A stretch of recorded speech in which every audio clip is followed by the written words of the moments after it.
up, everybody? How you pronounce your name? I can't pronounce. Birungi. Birungi Yeah. has joined the live stream. You know what I'm saying? Welcome aboard, bro. Thank you, man. Thank you, man. Appreciate it. No, I was just saying this reminds me of during COVID, like before the ship went down, there was that brief moment where if you turn on their TV, they were counting bodies by the hour. And What? and I watched that for a little bit, and after a few days, I was like, I can't do this. This is too depressing. I don't need to know everybody that drops. So this is what the election feels like to me, where it's like counting by the minute. Is like, oh, 1 vote, 2 votes. Oh, this guy's leading in Pennsylvania. Oh shit, Wisconsin is going this way. I'm like, I don't need all that. I'll just get the final results. I don't know if I have the hurt, if I have the energy to follow the whole thing. Like, but I'm different. Some people like that, you know, they want to like count the vote by the minute. That's too much for me. Yeah, I mean, I'm gonna have like a lot of guests from like different who's gonna vote for Harris, one's gonna vote for Trump, and there might end up being a whole lot of arguments. And yeah, it's just I mean, if you remember 2016, like that was something else. Like it was a lot of and also I don't know if you know anything about me, but it's like I'm not from here. So yeah, you're from Nigeria? Close. Uganda. Oh, Uganda. Yeah. So it's like, so my experience of elections or voting of any kind is a little bit different. For instance, I don't know how the electoral college works. And oh yeah, it's different. Basically, in the U.S., it's not like one person, one vote. It's yeah, so that's what's weird for me when I'm watching those things. Like, so I'll ask you, because you got the hat on, so I'm guessing. I'm a rack free. Yeah, so I hope understand how the thing works. So let's say I'm watching CNN and they're tallying 80%, 20%, 70, 30%. What is that? Is that the regular vote or is that electoral college vote? It's the popular vote. So basically, the person who wins the popular vote wins the electoral votes of the states. Each state, I mean, like states that have more population and get more votes. Like California gets 50, and the state like Montana gets 1. But the thing is about the U.S. makes it different than other countries is each state gets 2 senators. Every state. Yeah. It don't matter if it's Rhode Island or California. Rhode Island, like I've literally been there. It's smaller than L.A. Yeah. 2 senators. So the way you just explained it is the way most Americans have explained to me, and it sounds like it makes sense. Outdated.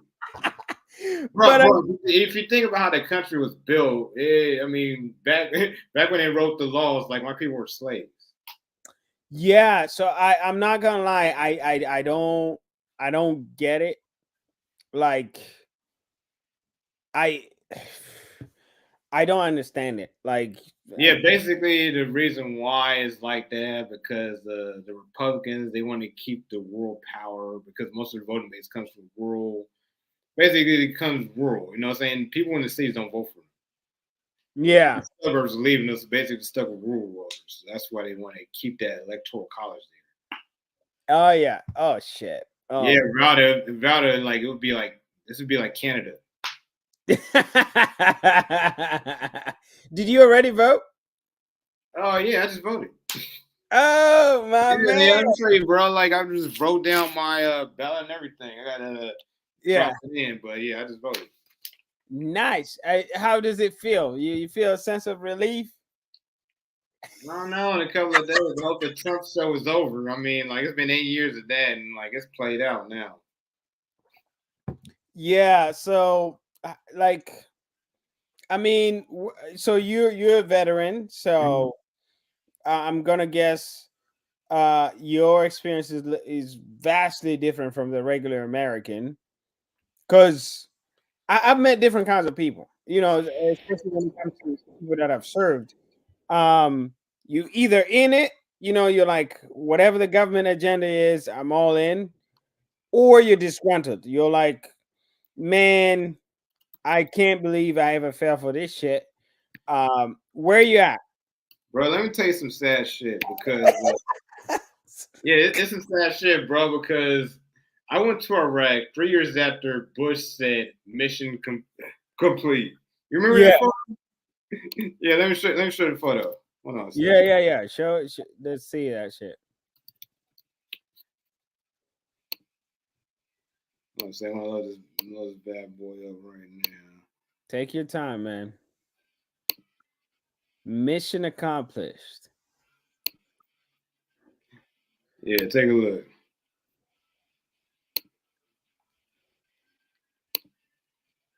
Yeah, right there. Remember that? Yeah, I, mission. How so? Yeah, so you seen that like and and then I'm gonna fast forward here real quick, which is you remember the footage of when Biden was president, and when no, so they basically the last day, I want to say last day when basically the U.S. left Iraq.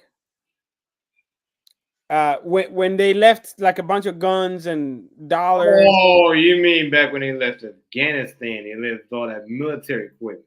Yeah, they just left everything right there. And it's like when you were there, when you guys were there, that was the whole point of the mission. It's like, hey, we got to secure this place. And then at the Yeah, last minute, I want to tell you, like those weapons are worth billions. Like my job was literally accounting that stuff because a that's lot of that stuff got blown up in Iraq, so we have to account for all the missing equipment. It's worth that's billions. why I'm asking you this, because it's like if you're looking at you're like, this was my job.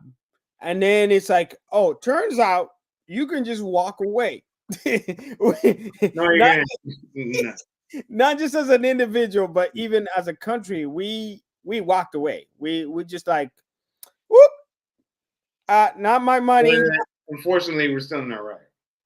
We are To this day, yeah, we still got a base out there. shit, man. That shit is weird.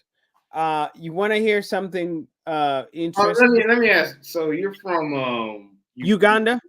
so basically, it's like where I remember is it like it's full of like Tutsis and Hutus and Oh, like. that's the neighboring country. That's next door. Oh, okay. Yes. Oh, okay. So that's Rwanda. Rwanda, that's where they were doing that shit.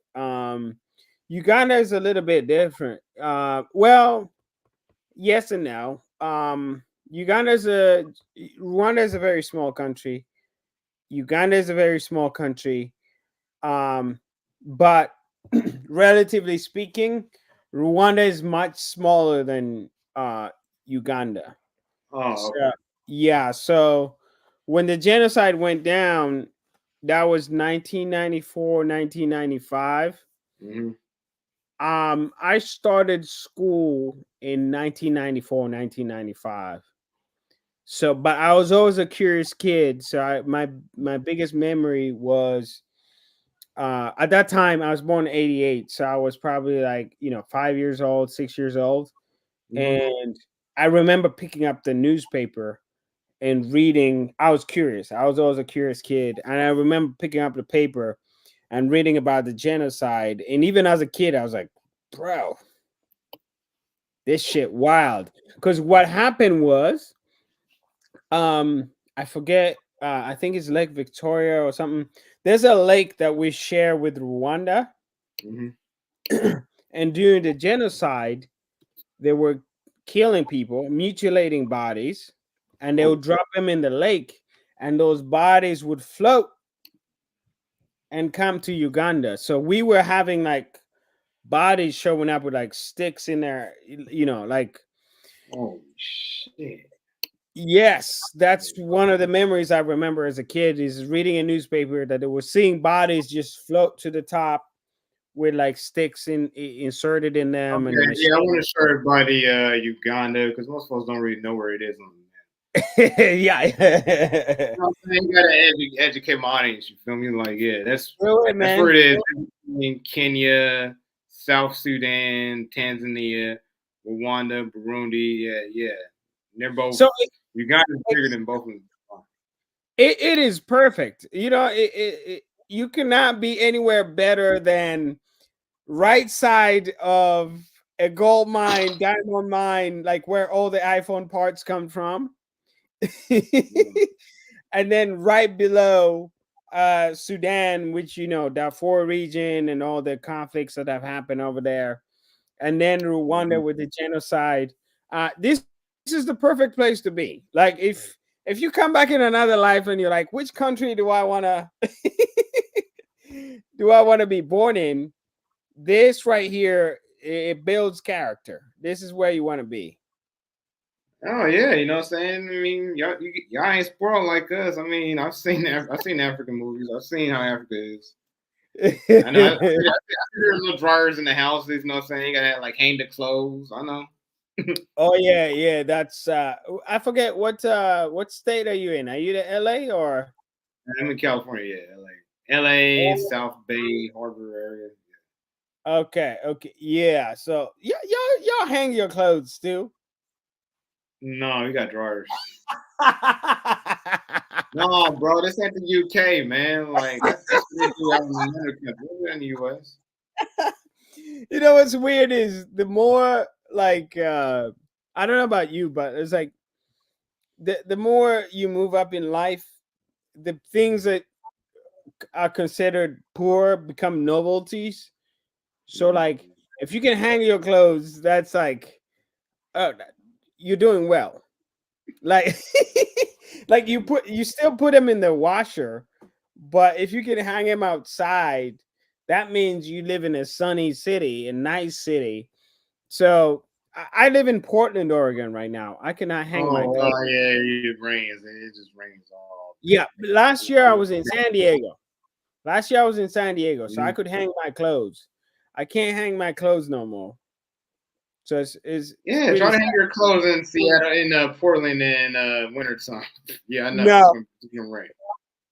nah, I can't do that no But, more. but Ruji, I gotta ask you, how's the comedy scene like out there? Uh, so I've only been here for 2 months. So Mhm. it's funny you asked that question because I was talking to another comedian. I did a show this weekend at Helium Comedy Club in Portland, and the comedian that was headlining asked me exactly the question that you just asked me. They're like, "What's the comedy scene like here?" And all I can say is, I've only been here a couple months, so it's too early for me to speak. Yeah, Uh, yeah, it's no, too. I got a feeling you were a chocolate chip at the. Was I? Say that again. I got a feeling you were a. I got a feeling like you're a chocolate chip at the mics, like one of the few black people. Yeah, yeah. So, for anybody listening, before this, I've lived in Seattle. So Seattle is 3 hours from Portland, so they're not that different.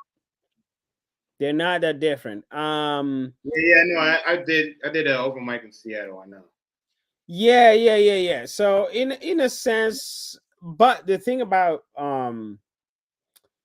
the difference between Seattle and Portland is mostly around size. Like I thought Seattle was a small city, but Portland is a much smaller Yeah, city. oh, small city. Yeah, so and the opportunities go with that. Like the bigger the city, the bigger the opportunities, the more the mics, the more the showcases, everything. Mhm. Um, Portland is a fun city, but you cannot be bigger than you are. You know, so Portland is a small city. That's just the fact of it. Yeah. Um, so that's what I'm learning. So like, I'll give you some context. Hmm. Seattle right now, if you're in Seattle proper, like like downtown Seattle or close to downtown Seattle, there are 4 comedy clubs that you could go to. 4. If you include the greater Seattle area, which is you're going as far as Tacoma, there is three. So if you think about the Seattle core area and the neighboring area, you're looking at 7 comedy clubs that you could go to. You know how many comedy clubs there are in Portland, Oregon?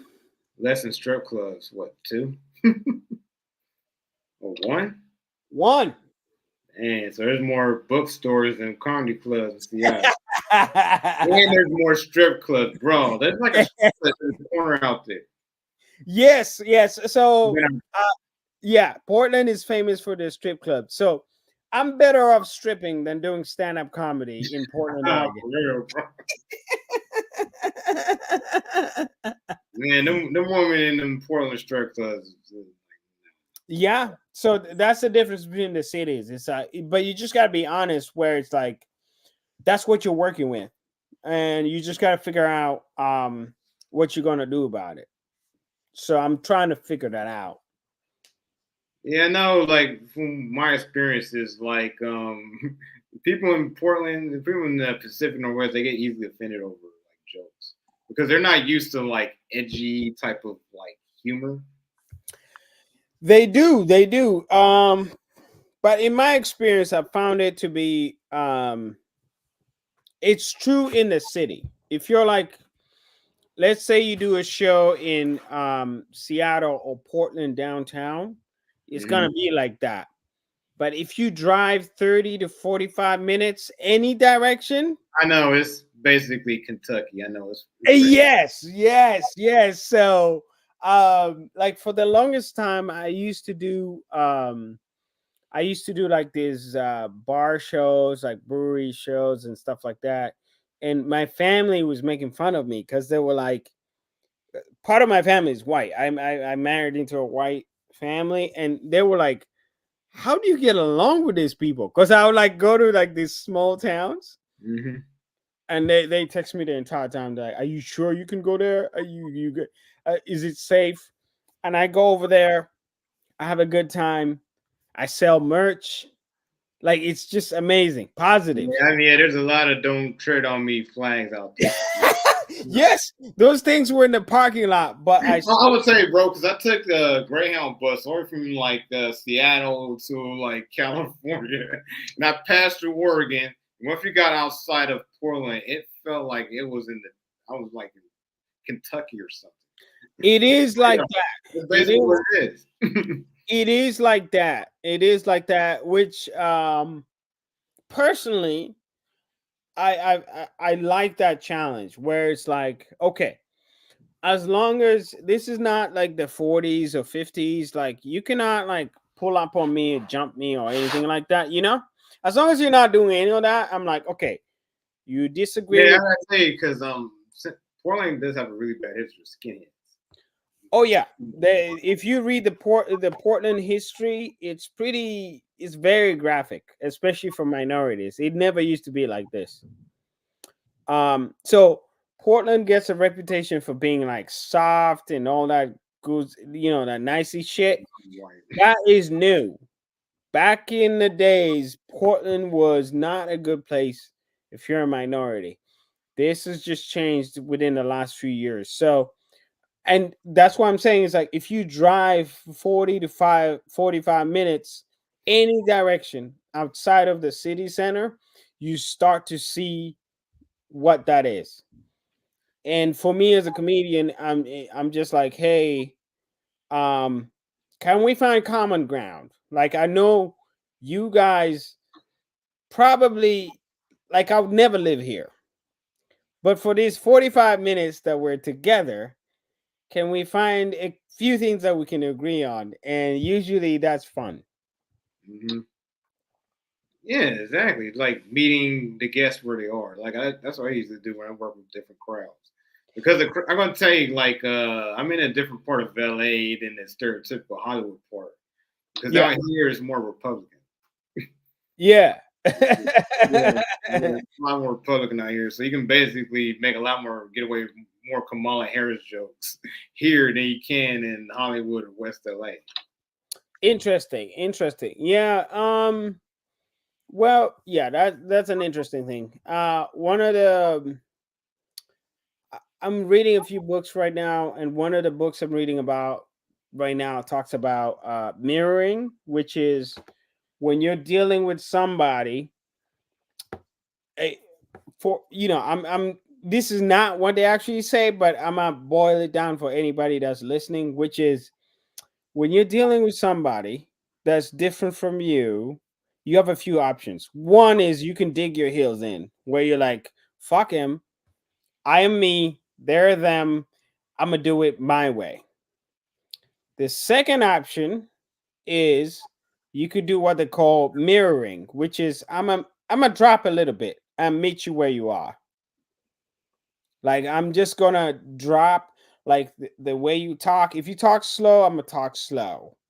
If you're conservative, I'm gonna be a little bit conservative. If like basically you drop down, which to a lot of people that sounds like a negative, but oftentimes when you drop to people's level, all of a sudden they start to understand you because you're the same level as they are. Yeah, basically how I had to talk to people when I was in the military. Like because I was a black Californian and like a lot of soldiers come from the South, so Yeah, yeah. yeah. So you know what I'm talking about then. Yeah. So it's a choice. It's a choice. Yeah, you know what I'm saying? My unit, like I was with a lot of good old boys. Yeah. Oh, question for you. So an interesting thing happened when the Iraqi war happened. Um I was in Uganda at the time, and one of the biggest like golden tickets in Uganda at the time was going to Iraq. Yeah, translators. I remember it. I seen a lot of Translators, there was all kind of different jobs. Yeah, there was all kinds of different jobs. And actually, I have friends who went to Iraq, like Ugandan friends that went to Iraq. And as far as I know, those people always worked in what is called, I don't know if this is a language your people use, but the green zone. So yeah. they were not active military. They're not like fighting in the front. Yeah, so they work as translators. Translators and other kind of jobs. Yeah. Anything that's not front facing. You're not shooting live fire. Oh yeah, I've seen all kinds of like Africans, seen all kinds of Filipinos, seen all kinds of Indians in that rank. It was diverse. Dude, that shit always fascinated me because I'm like, if you're, thank God, as far as I know, they were never in the red zone. Um, but I'm just thinking, like, if you're like an insurgent and you're looking out and you see a Ugandan motherfucker, it's like, what? Hey, Birungi, you gotta fill me in on Uganda. Who are like the ethnic groups there? We're all over the place, but Yeah, ah, because you got border Kenya, Sudan, and Congo. There's like yes, different people, like Bantus. yeah. So Uganda is okay. I'll give you context based on my family, Okay. and maybe that will paint a picture. Which is I'm from the West, so I'm like 2 hours from the Rwandan Congo border. Oh, okay. 2 hours. 2 hours from genocide. No, oh, too dark. Okay. No,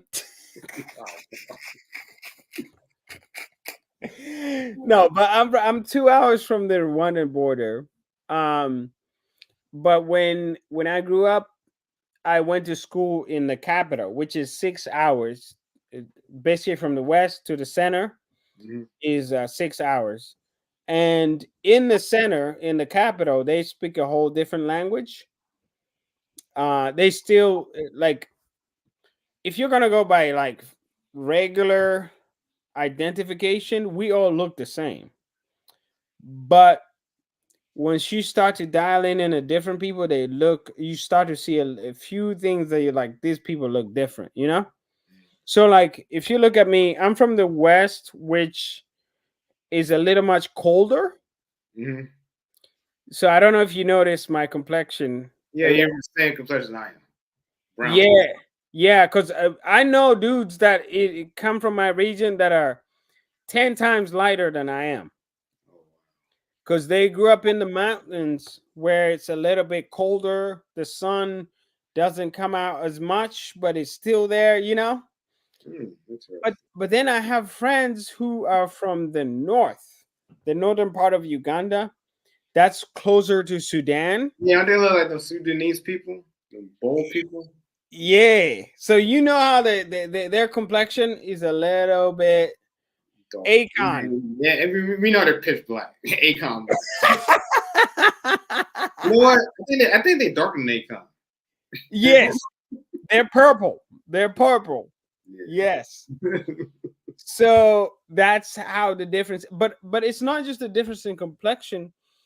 It's also the difference in language. So Yeah, like there's you other can, facial features. You know what I'm saying? Like them, like what is it? Tussie like people with like Ethiopian like features or like so I would say I'm much closer to the people you're thinking about. oh those Yeah, I am much closer to the Tutsis and maybe we don't nobody over there uses that kind of description, but if we were to use it, um I would say I'm much closer to those people because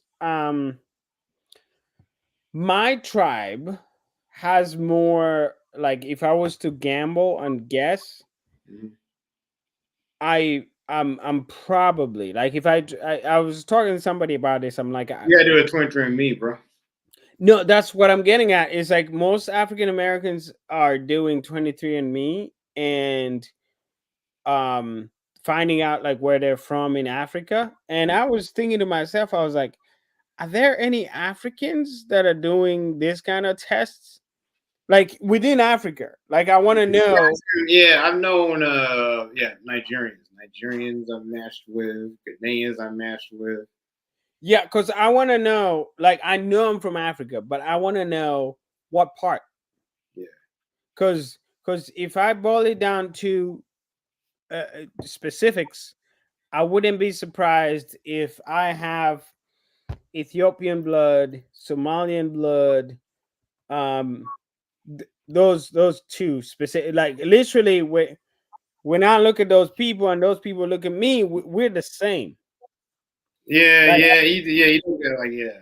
Yeah, I gotta tell y'all and when South African Ethiopians and South African. Those are the three that I get most of the time. I get mistaken for Ethiopian, Somalian, South African. I also get mistaken for Kenyan. So when I look at those four groups, I'm like, is there a time in my heritage where my people were in any of those places? yeah, And okay, let's see how you get in 23 and me result. I can just Google it.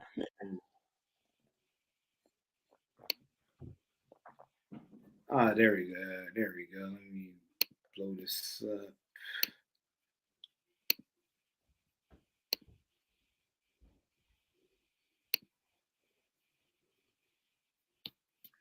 what it say? Oh dang this thing. Sorry. My No. my browser my browser be tripping. Hold on. Sorry. So you while you look that up, I'll tell you something interesting, which Oh, is my name.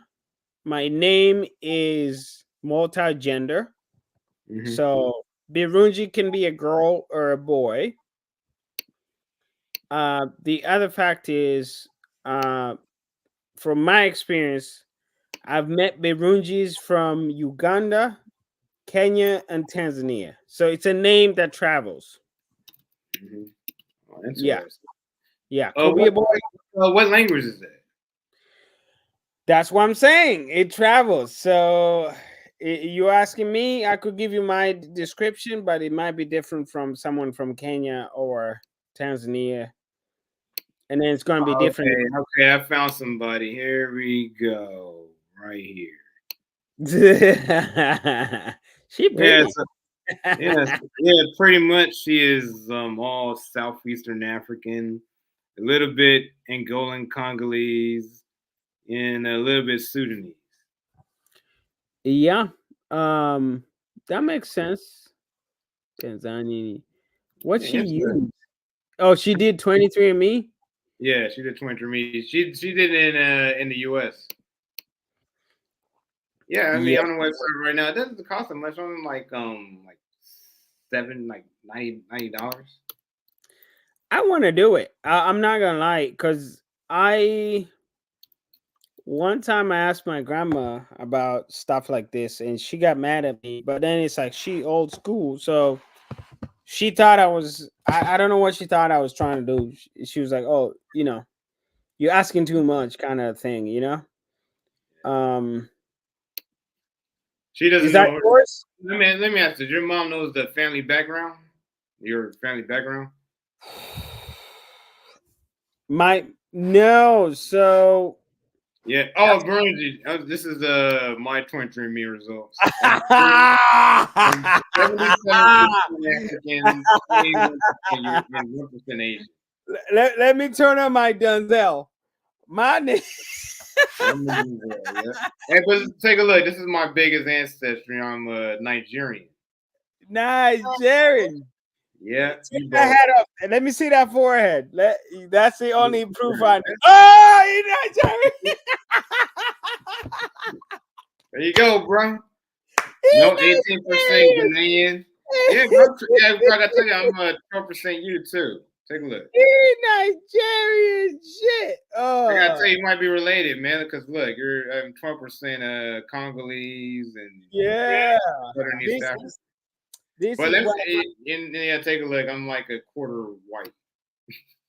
damn. Yeah, Damn. it's a crazy thing. It's 'cause, like they found out where my white ancestors from, but not my African. Because they were not allowed to keep records. Yeah, ain't that some BS? Ain't that the bitch? No, let me tell you the most interesting result I got though, because I Yeah. thought I had like a native ancestry. Yeah. Oh, I do, but it's a lot smaller than like this Indonesian. And I gotta tell you, bro, the funniest thing about that ancestry is that it came from no, it went from there to Southeast Africa. It's from Madagascar. Because Damn, a lot of slaves from Madagascar went to the United States. So they all man. mixed together. Like, yeah, the old school Blasians, they all mixed together. All we know is someone was slanging dick. Yeah, Jeez. and then you see the slave master guy got his PP in there too. You busting out all of my results.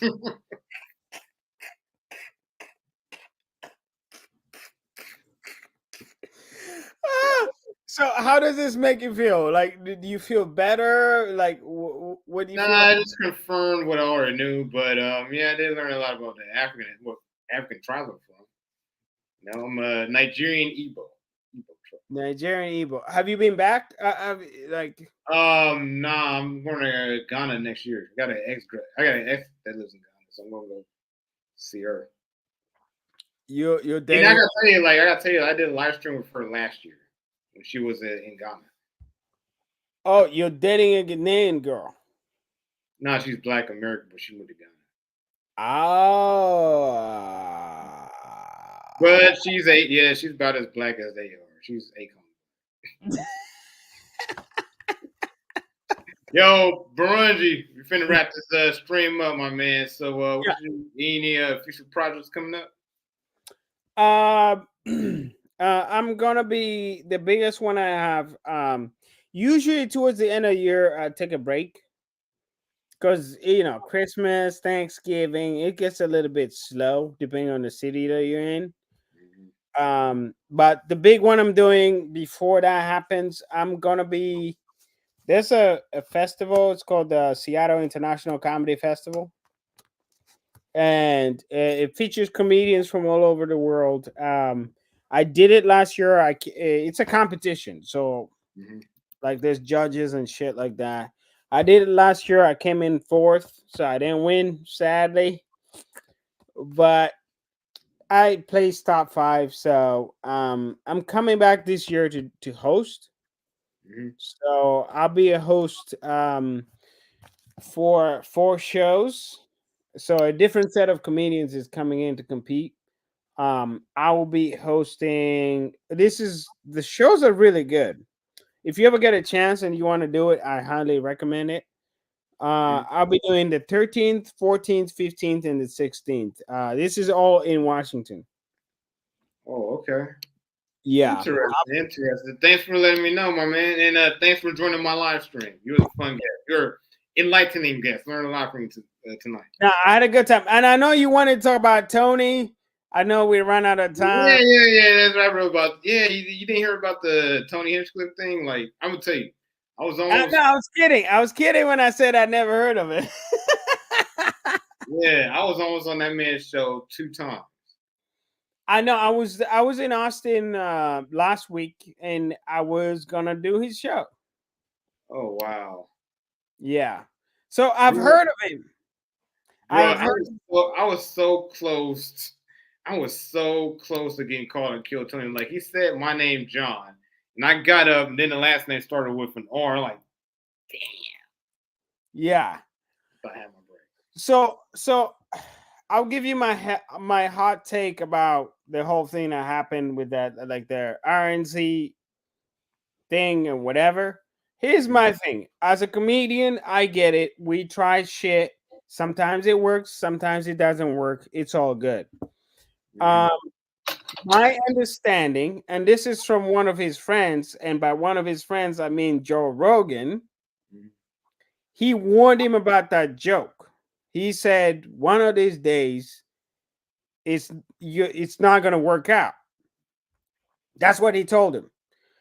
And my understanding is most comedians, I've watched a lot of comedians, like when they do SNL, especially when they do the one-off shows, Mhm.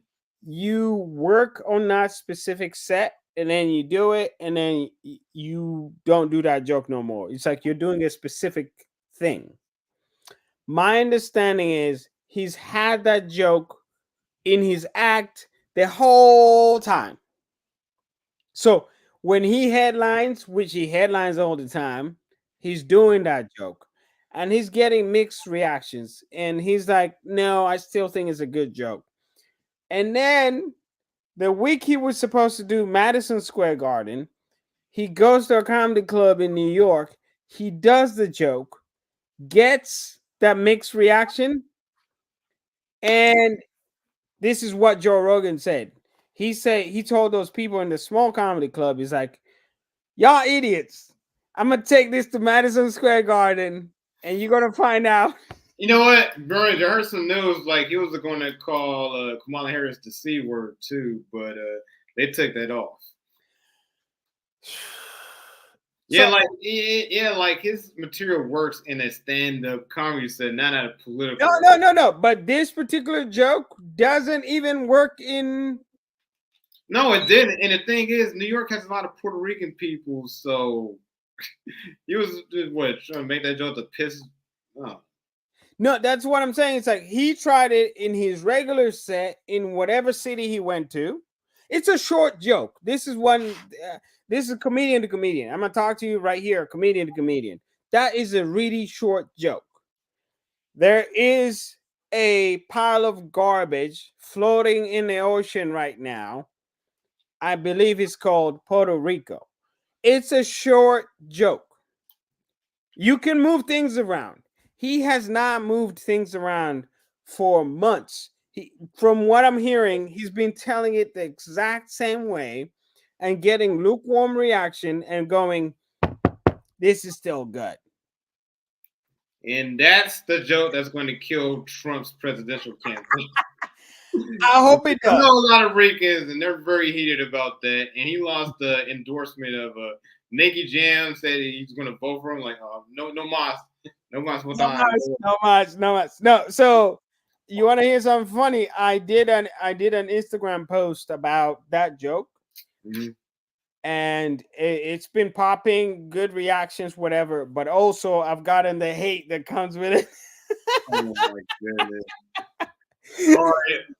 All right. Yeah, thanks for sharing that, Birungi, and thanks for joining my live stream. You know what I'm saying, about the smoke.